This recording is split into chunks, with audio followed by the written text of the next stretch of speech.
Welcome to the PA Books Podcast. PA Books is a production of PCN, the Pennsylvania Cable Network. This program features interviews with authors of books on Pennsylvania people, history, sports, business, nature, and politics. We hope you enjoy this podcast.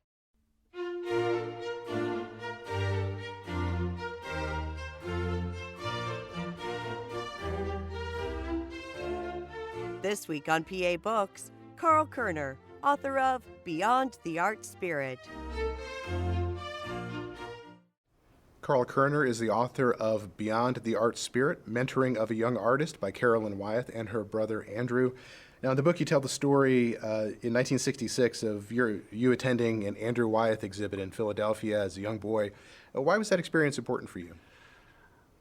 Well, Phil, I think the feeling of that is going into a big city in Philadelphia with my grandfather and my parents and seeing all these people that are just flocking around. This was at the Academy of Fine Arts in Philadelphia, and seeing these paintings that really are in my backyard resonated with me even at the age of 9, and just saying to myself, this is someplace special, even at that young age. Now, did you know you wanted to be an artist pretty early, or was it something that was more gradual? I think, well, growing up as, on a family farm, there's a work ethic, farming, you're seeing Andy Wyeth coming out to the farm and coming and going as he pleases. It was in the back of my mind, but when you're a kid growing up, you still want to play Little League baseball and that type of thing, and yet there was something inside me that led me to explore a creative side of me. When did you first start drawing? Oh, geez, I guess when I was able to hold a pencil, just finding that you could do magic with a little point and create something, no matter how good or poor it was, but you were able to create, and that really it brought you to new worlds that probably you wouldn't even think of existed, especially if they weren't good. So as you were drawing as a boy, were your parents supportive of this interest? My mother and father were always very supportive.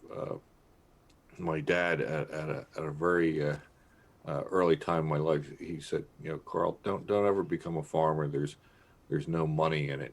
'Cause, my grandfather always had quite a bit of land. He sold land to pay the taxes, which I just don't understand even to this day that can happen. But so I became an artist, so that wasn't very rich either. But it was something that if you follow your passion, I think doors open up in a way that you just can't possibly expect. So as you were developing as a young artist, at what point did you connect with Carolyn and Wyeth? My father, when I was about maybe 10 or 11 or somewhere in that area, took some drawings unbeknownst to me over to Carolyn, and just to show her that his son was doing some artwork, and so she had him for a little while, and then she called one day and said she'd like to meet me, and so my dad took me over. I still wasn't quite sure why, and when we got over there, she was sitting there, and Carol was a chain smoker and just puffing away.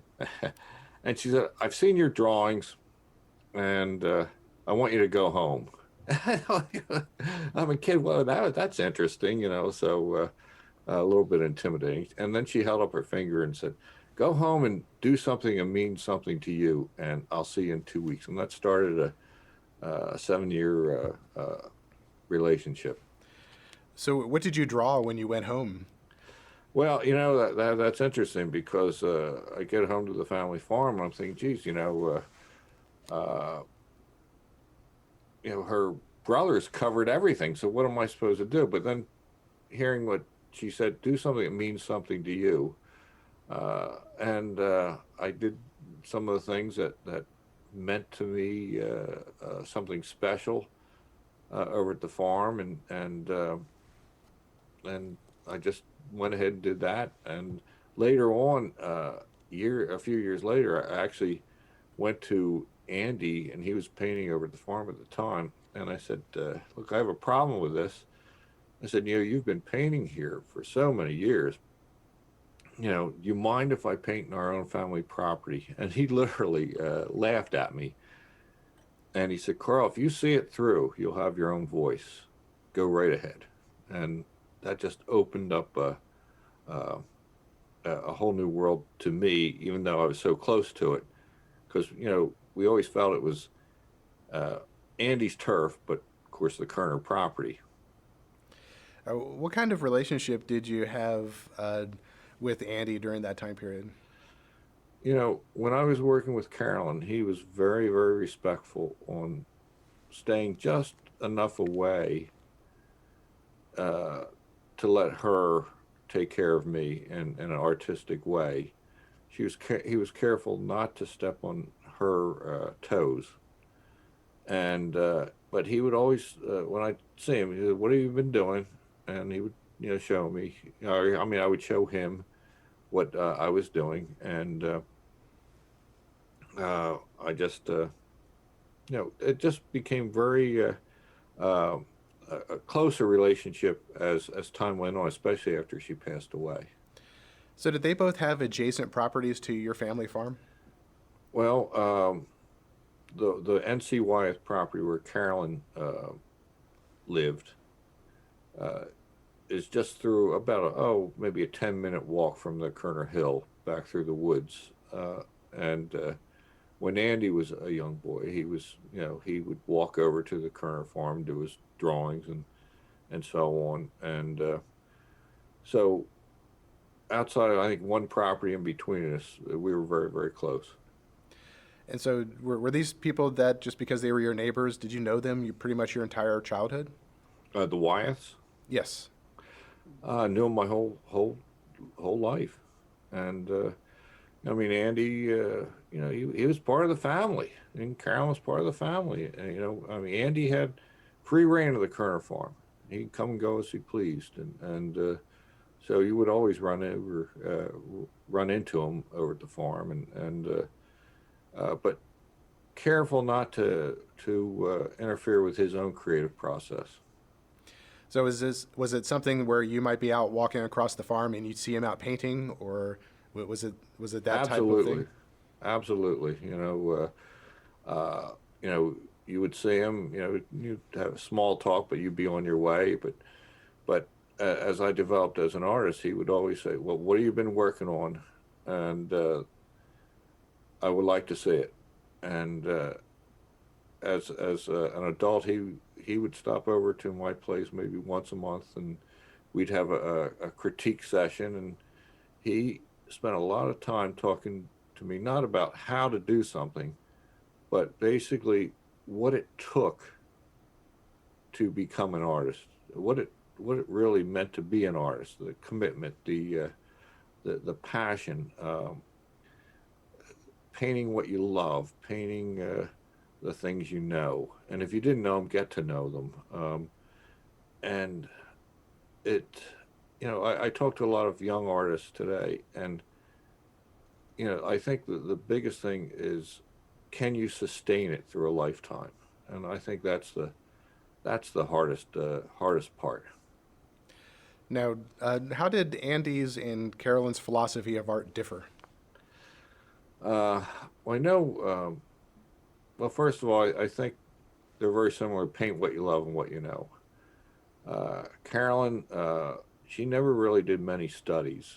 Andy he would do so many studies to get it to where he would want to get it just right in his mind. Carolyn, basically, I thought, shot from the hip.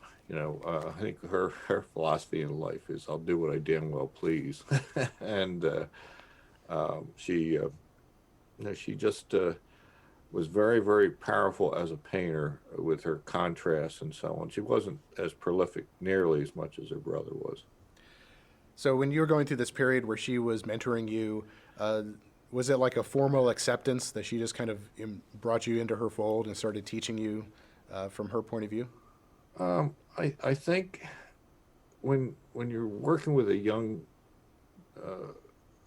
person, 13 years old and so on, I think it's careful to not to step on their toes too much, but to be constructive and supportive.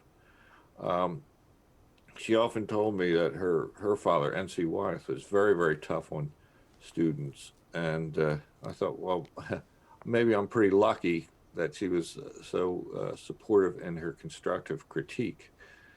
And, to go over there as much, she would say to me, if you don't understand what I'm talking about, contrast and lights and darks, walk through the whole house. And there were boatloads of N.C. Wyeth paintings there.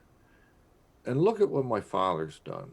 And if you don't get it, then I don't know what to do with you. But she was very, very supportive. She would never say anything was bad. She would always say to me, Karl, this is strong, even though maybe it wasn't. But what can you do to make it stronger? In other words, she would never say this was bad or this was poor. She would always be supportive and uplifting. I thought that was a tremendous way to help somebody that is just starting out. Now you mentioned that you say she never showed you techniques. Why didn't she focus on that part of art? I think in her mind, I maybe she didn't want me to be a clone of what she did, but it's very important, I think, to help an artist, like I said, through constructive critique, never taking a brush or saying, this is how you do it. I think it's important that your biggest teacher is trial and error to find out who you really are. Because technique, it will only take you so far, but the emotion that you have in something, if it's a long way around the barn to get there, you take it. Because I think you learn so much more about yourself. Now you say that she asked you questions. What types of questions would she ask you? Well, what were you feeling when you were doing this? Just where the lighting's coming from on maybe technical things like that. Again, really, do you really have the desire to want to do this particular painting to carry it through? What made you want to do this? I think it made you look into yourself very deeply.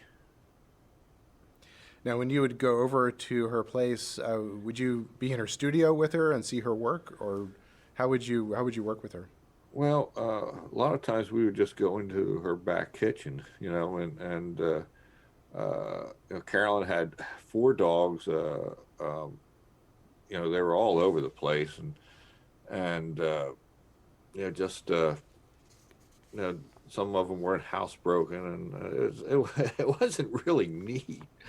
But she would let wherever she was working, wherever you're working, that's your studio. I mean, she didn't really work per se in a studio like her father's, but wherever her subject matter was. She did a painting titled "Up from the Woods," and she had me carry her easel down to where she was painting it, and you're looking at the painting. I carried her painting down for her too, and you're looking at the painting, you're looking at reality, and obviously reality is what you perceive it to be, because you're God, because you can put things in and take things out. And Carolyn simplified a lot and but yet in my mind, sitting there looking at the work, it's like, my goodness, this is a true artist at work. And Carolyn, I feel we had a lot of conversations, and but it was about, I really think about following your passion. Now, how long were you kind of going through this period of mentorship with her? It was about 7 years. 13 was about 20. Did you get to a point where you just knew it was time to move on, or how did you move on? I think I had a show at a little gallery in Chadds Ford in 1977, and I was supposed to do that with another fella from the Art Institute of Philadelphia, where I had briefly gone with, and he backed out. And Carolyn swooped in and said, "I'll do the show with you." And she had maybe 6 or 7 paintings of her work. So we did a joint show together. It was sort of my coming out party. And I think that's when I felt I was starting to be able to stand on my own 2 feet. Now, you say in the book that if an artist's studio is too clean, maybe not enough work is being done. If we went into your studio, what would we see? You wouldn't see a vacuum, I'll tell you that. Yeah, it's you see a creative process. It's in, you might see some paintings that are just leaning up a palette, notes all over the place, books, but above all, it's a paint riddled chair. Maybe the cat jumped on it and walked through the palette, and there's cat prints on it. But it's not from Better Homes and Gardens, I'll tell you that. Now, what did Andy Wyeth's studio look like? What I described about mine is probably about 10 times worse. I mean, he was, Andy was not. There was no vacuum in his place either, I'm sure. So do you collect objects? A lot of times artists do still lifes and things like that. Do you collect objects that you find in different places that you think are interesting? Oh, absolutely. I think I'll if something catches my eye, it becomes sort of a prop for me. I mean, it just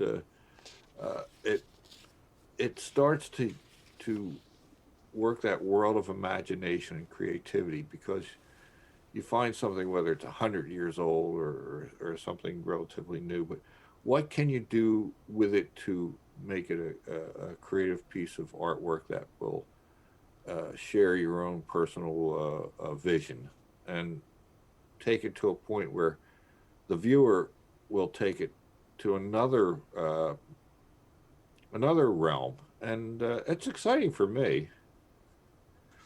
Now, you mentioned that you had your first gallery showing in 1977. Yeah. Did you feel at that point that you had arrived? Was that like I thought I did, but when you're 20,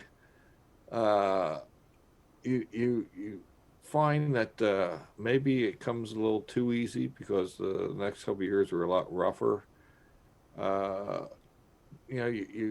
You think, we sold out that night, and this is great, and then you don't sell anything for a couple of years or whatever, but because it's a lifetime that you're doing this.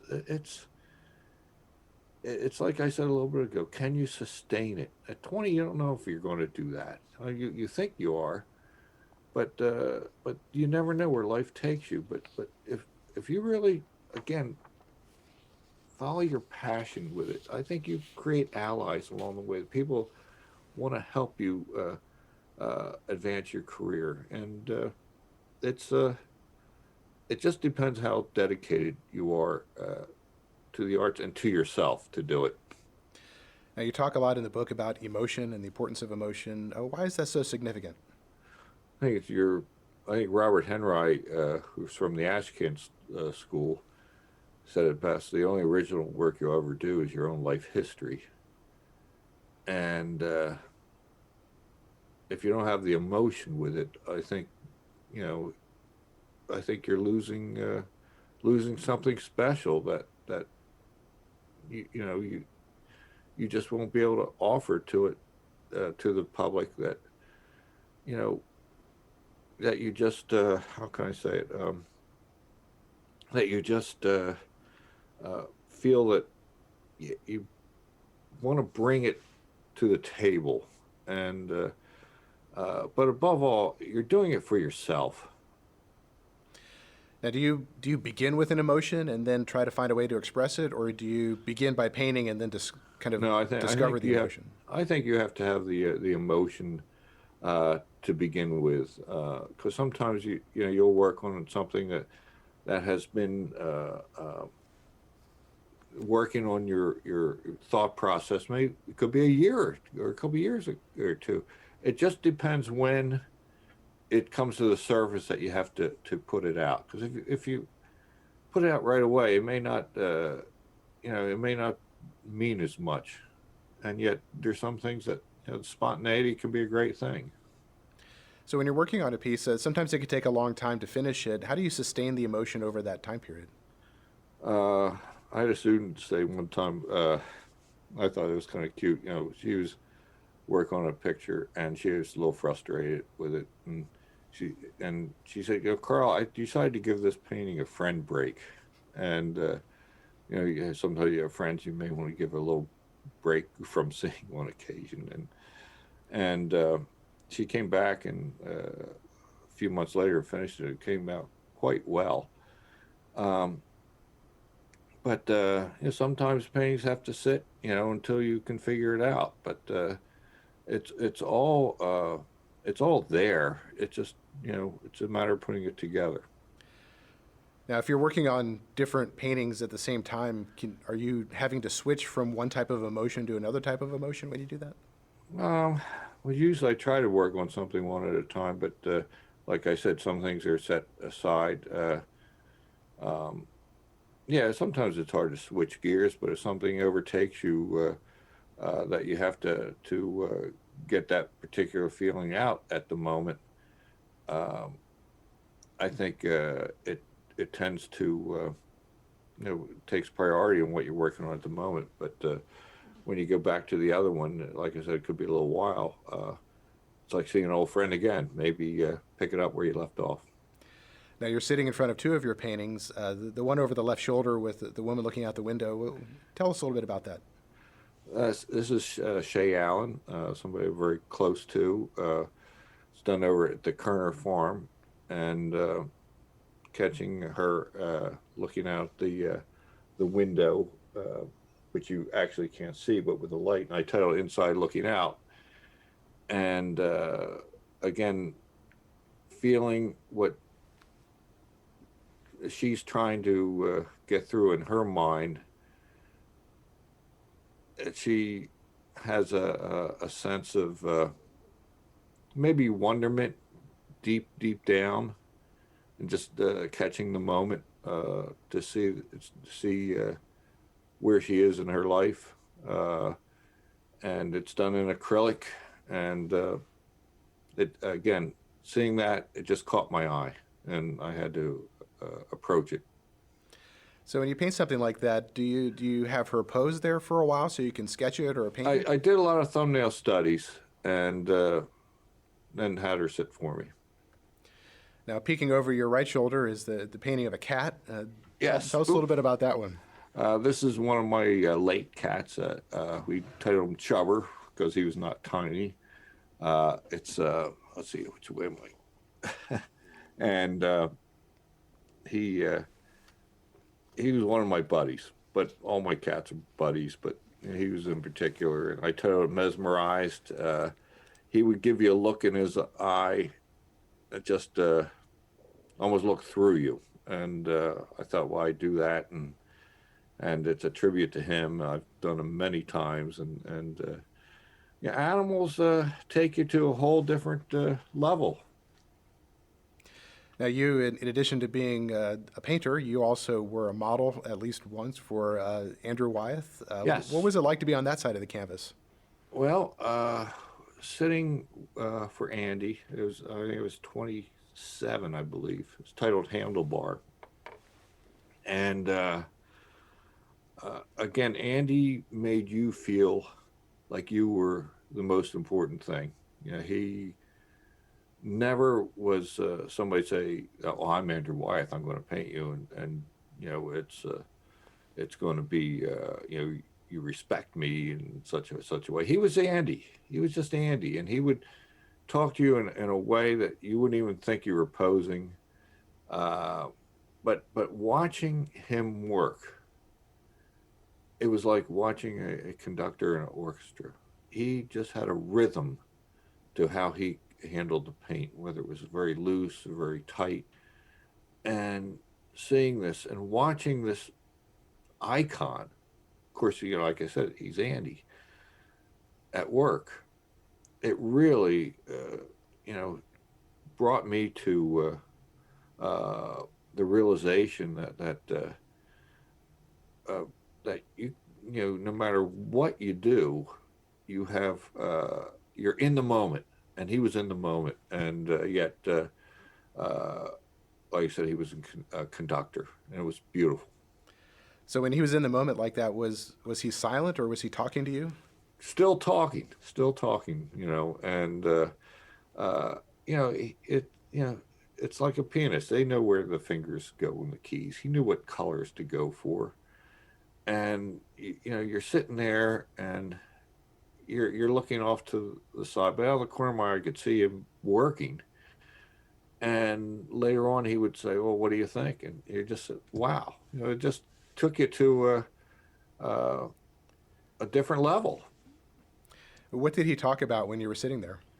Oh, geez, I think just a little bit of life, and what it took to be an artist. Just and small talk, and just to get you into a point of being comfortable that you're not sitting like a frozen being. Now you painted him at one point. Can you talk about that painting? Why did you choose to paint it from that point of view? Well, after he had painted me, a few months later, I said, "Well, I'll see if he'll sit for me," and he downright turned me down, and I thought, well, that ends that.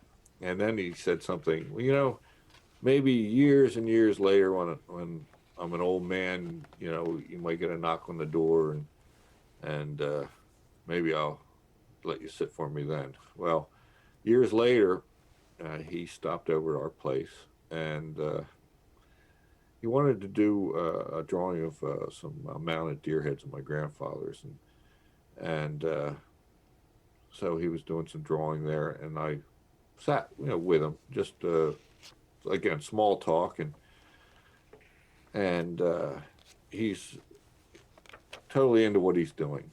And all of a sudden I thought to myself, gee whiz, he knows I'm here, but he's not really paying attention to what I'm doing. So I snuck around and went upstairs and got my paints and so on. And this was over a few hour period. And he was concentrating on what he was doing. I thought, well, I'm going to go ahead and paint him at work. And so again, he wasn't lifting his head up, and I was a little off to the back of him. And when he got done his drawings and so on, and he says, "What do you think?" And I said, "Andy, I really don't care what you think." I said, "What do you think what I do is able to do with you?" And he looked at it and said, "Oh my God," he started laughing. He said, "You got me." And I felt I really captured him, because he was totally immense in what he was doing. Now, you mentioned his fascination with your family's farm. Why do you think that interested him so much? Well, I from what I remember, Andy was told when he was a child that he could go anywhere he wanted to as long as he didn't cross the highway. And the Kuerner farm was just through the woods and over there. And N.C. Wyeth did a lot of illustrations, obviously, and when he was a kid. And Andy found out that my grandfather was a World War I vet from Germany, and there was a fascination there, and he got to know my grandfather. And of course, the tragic accident with NC being killed in 1945 right near the Kuerner farm within viewpoint. Andy often said he looked at my grandfather as a surrogate father, and they developed a relationship that right up until when my grandfather passed away. So you had a mentoring relationship with Carolyn for several years, and you mentioned that he kind of respected that. Was there a point at which he maybe became more active in your life as an artist? Yeah, I think that actually the day Carolyn passed, because he came over that morning when she passed away and told me that Carolyn had passed. And I think from that moment on, he took a very keen interest in what I was doing, to a point where he would stop in maybe once a month or so when he was in Pennsylvania to see what I was doing. And of course, when he was up in Maine, he was doing his thing and I was doing mine down here. Now, one of the figures you talk about in the book had a nickname of Frolic, George Weymouth. Yes, the Who was he? Head of the Brandywine Conservancy. He founded the Brandywine Museum and Conservancy, and back in I believe 1971, and quite a good artist. And he and Andy started the museum. Andy and Betsy donated some paintings to start the Brandywine Museum. So that's been there since 1971. So I got to know him a little bit too. Now, you mentioned your grandfather. How important was he in your life? I think my grandfather, obviously, very Germanic. And one of his sayings was 3 days of work in one day. Did a lot with the cows and during the summer with the hay, and he passed away when I was 22. So he was aware I was into the arts, but probably still more interested in his farming. He never did get to see any of my exhibits. Now, you mentioned that his brother was an artist. What type of paintings did he do? Well, Christoph, my grandfather's brother, was over in Germany. Did a lot of florals and some oil painting. And I really believe that my grandfather had a love of the arts because of Christoph. And I think in a way that my grandfather had an appreciation for Andrew Wyeth when he came because of my grandfather's brother, Christoph. What did your grandfather grow on his farm? Had a lot of brown Swiss cows, milking cows, hay and corn at the time, and just a regular Pennsylvania farm. So you mentioned his relationship with Andy. Were there other artists in the area that knew your grandfather that were coming over to that property? Peter Hurd stopped in on occasion, and Jamie Andy's son would just stop to visit. Didn't really paint there, but those are really the only few that I'm really aware of. Now, another person you mentioned in the book was Louise. Who was she? Louise, my late wife, came from Springfield, Pennsylvania. Loved horses, had her horse over at the Kuerner farm, and just a tremendous support to me as a wife to be able to create. Did quite a few paintings of her, documenting her life, and she passed away. It would be 11 years ago this coming August, and think of her quite a bit, and but she was a big fan of Chatsford and ended up out here. Got to know each other and so on. Now, you mentioned that she was a model for Andy as well. What was that experience like for her? It's very, very interesting because this goes back probably into the early 60s when Andy had a show at Swarthmore College, and her grandmother, who was Austrian, took her to that show, and Louise was a very little girl at the time. She said to her grandmother, I would love to live out in Chatsford. And her grandmother said, well, Louise, you will someday. And of course, Louise loved Andy's work. That's why she said that. and her grandma said, Louise, you'll come out to Chatsworth someday. You'll probably settle down there, and you know what? That man may paint you someday.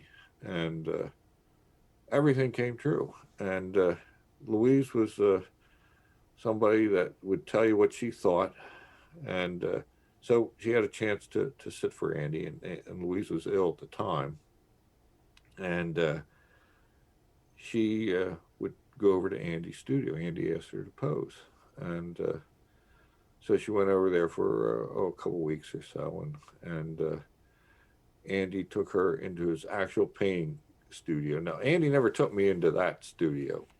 He I always met him in the foyer or in the big room before where he actually painted. So for me, it's like Louise was going into the Bat Cave. She saw the whole works and so on. And I would get home, or she would get home, and I'd say, well, it was like in there, and she would explain it to me and said, well, he would always look at my work outside his actual painting area, and she really had a blast doing it. Now, another one of your paintings is called First Cutting, Yes. and it's a scene of the farm. Is that your family farm that's in that one? It is. It is the back of the barn. What I remember most about that painting was seeing my dad rake the hay and so on, knowing that, you know, in a little while we're going to have to put all that in. I thought, oh my goodness, all that hay. But one of the biggest things I remember doing that along the railroad was all the indigo buntings, incredible bluebird, and again, hearing the rhythm of the baling machine and so on, all the farm sounds and so on, it just moved me to do it. Now, your family and the farm seem to resonate deeply with you. What is it that fascinates you about that? I think it's iconic in a way, and intimacy that of open space still exists in Chatsworth, even though it's getting built up so much. You know, it's part of your life. You grow up. You know, you don't move far away. You know, in fact, I stayed at the farm. You know, on the farm property and so on, and feeling that you know, maybe the art speaks to you in a way that you have something to say, something to offer, and that way the tradition of the Brandywine continues. And many of your paintings have scenes from the farm or of nature, but you say in the book that I've always thought my paintings were abstracts disguised by realism. What do you mean by that? I think if you break it down in just shapes, blocks, rectangles, triangles, and so on, and just looked at them in basic shapes, it'd be very similar to Carolyn and Wyeth. I think that it's like a big puzzle put together, and you add some reality to it. Now, one of the other paintings, the one we just talked about, showed the hay being in various stages of being raked, and then you later have one where it's called Unloading Straw. Tell us about that one. That's the ultimate portrait of my father, because to him, his world was in that barn and in the hay fields. And you normally you go in and the wagons are sitting there, and you haven't really started to address them. And one day I walked in and I was about ready to, you know, start helping him, and I see him on top of the wagon starting to do that, and the way the light hit, and it's a very spiritual place, especially when you're in there by yourself to hear all the sounds and so on. But seeing him living out his life, doing what he loved to do, and that was farm, and it's hard work. There's no doubt about that, and he loved it. And to me, that captured everything about him. Now, as you were developing as an artist, when did you first feel that you had discovered your own vision? I think you discover it as you start becoming educated by observing. I think there's an art to observation, and I think when you see something and you want to put it down, and you put it down in your own reality, rather you're not a camera here.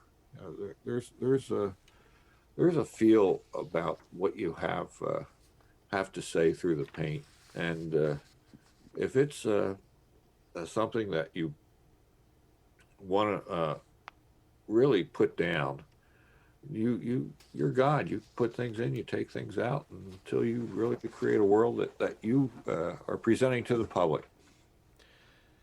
Now, we've talked about Andy Wyeth spending a lot of time on your family farm, and you say at one point that he was really interested in knowing how a young person saw the farm. What was he looking for?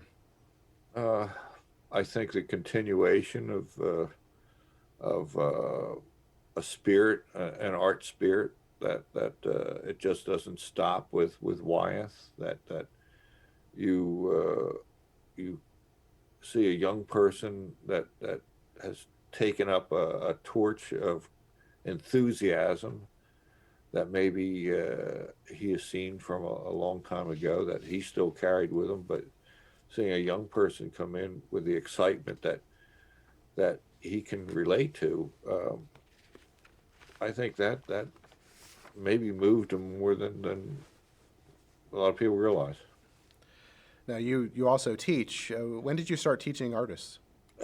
I started teaching when I was 22. Probably had no business doing it then, but Carolyn Wyeth is the one that inspired me to teach.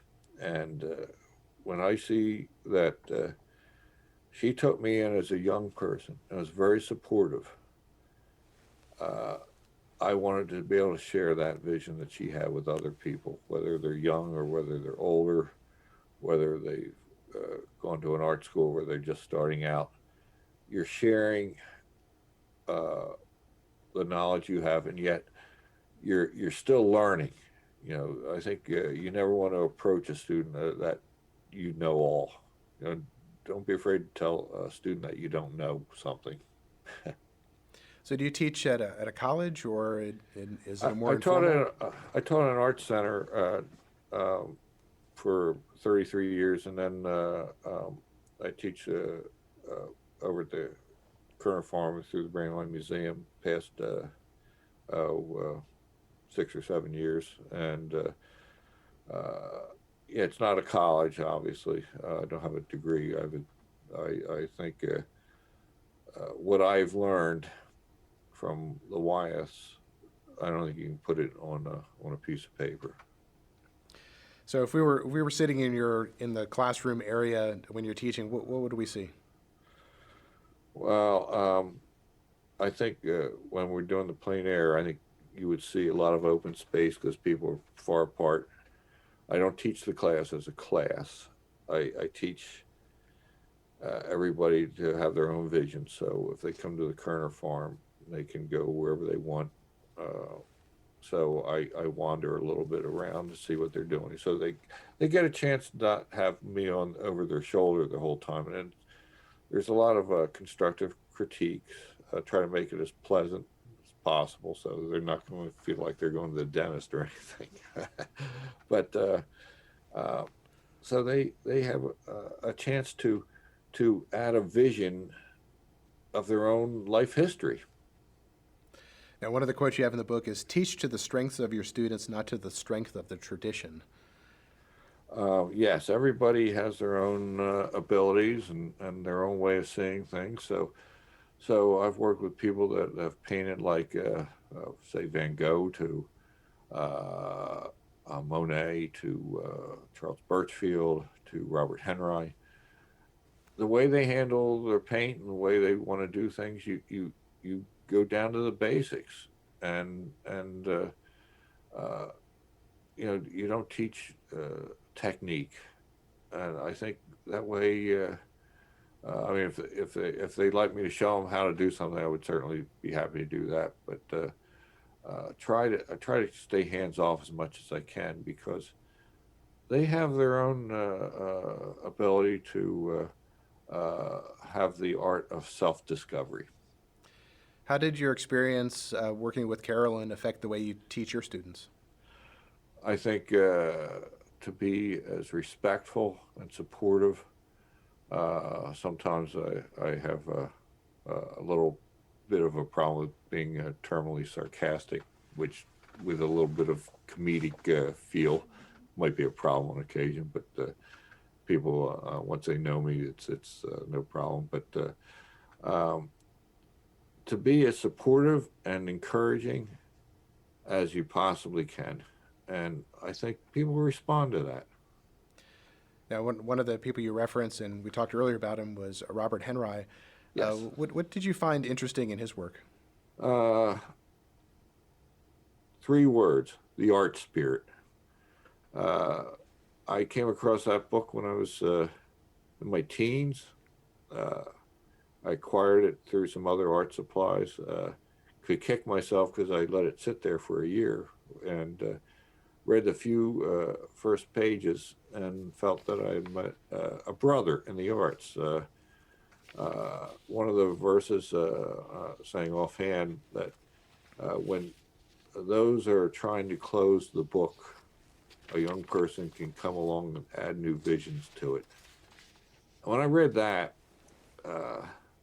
and saying I was late teens and so on, that if I sustain it, and the word seems to be coming up quite a bit today, I'll have a whole new way of approaching things in life, very unique, and it's your own voice.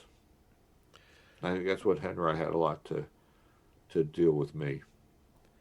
Now, in the book, you have a lot of quotes that you list there, and one is a question that you ask where you say, if you had a chance to have lunch with 5 well-known artists, living or not, who would they be?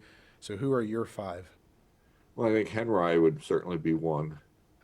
I think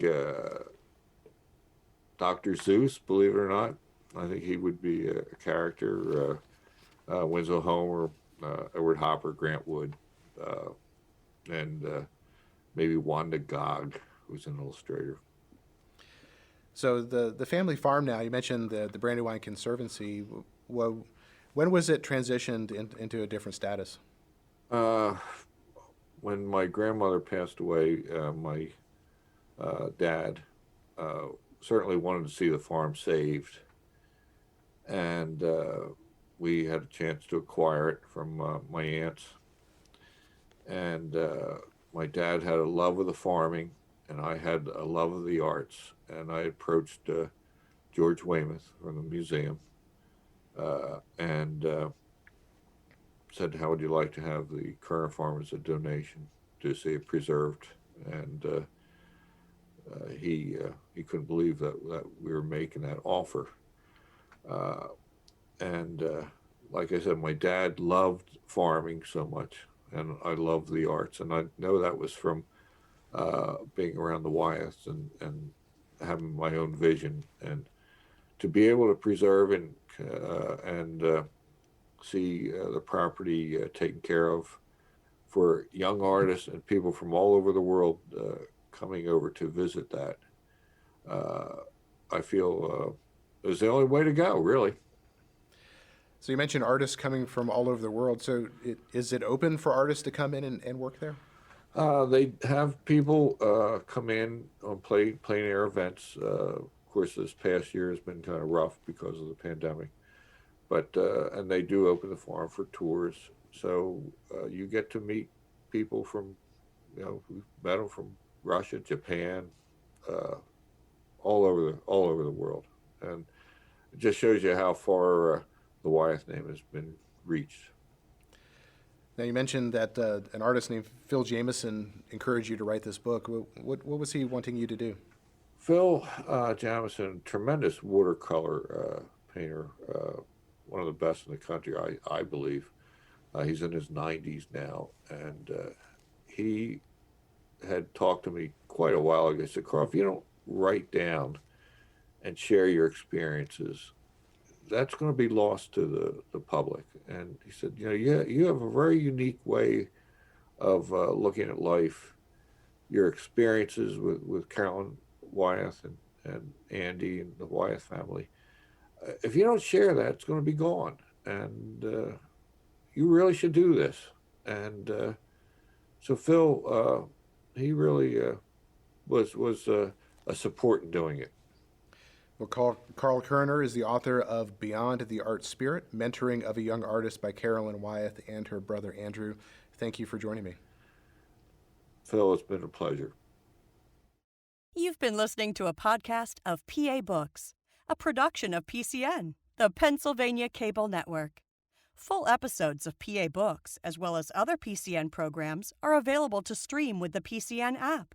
Visit PCNTV.com or the App Store for details.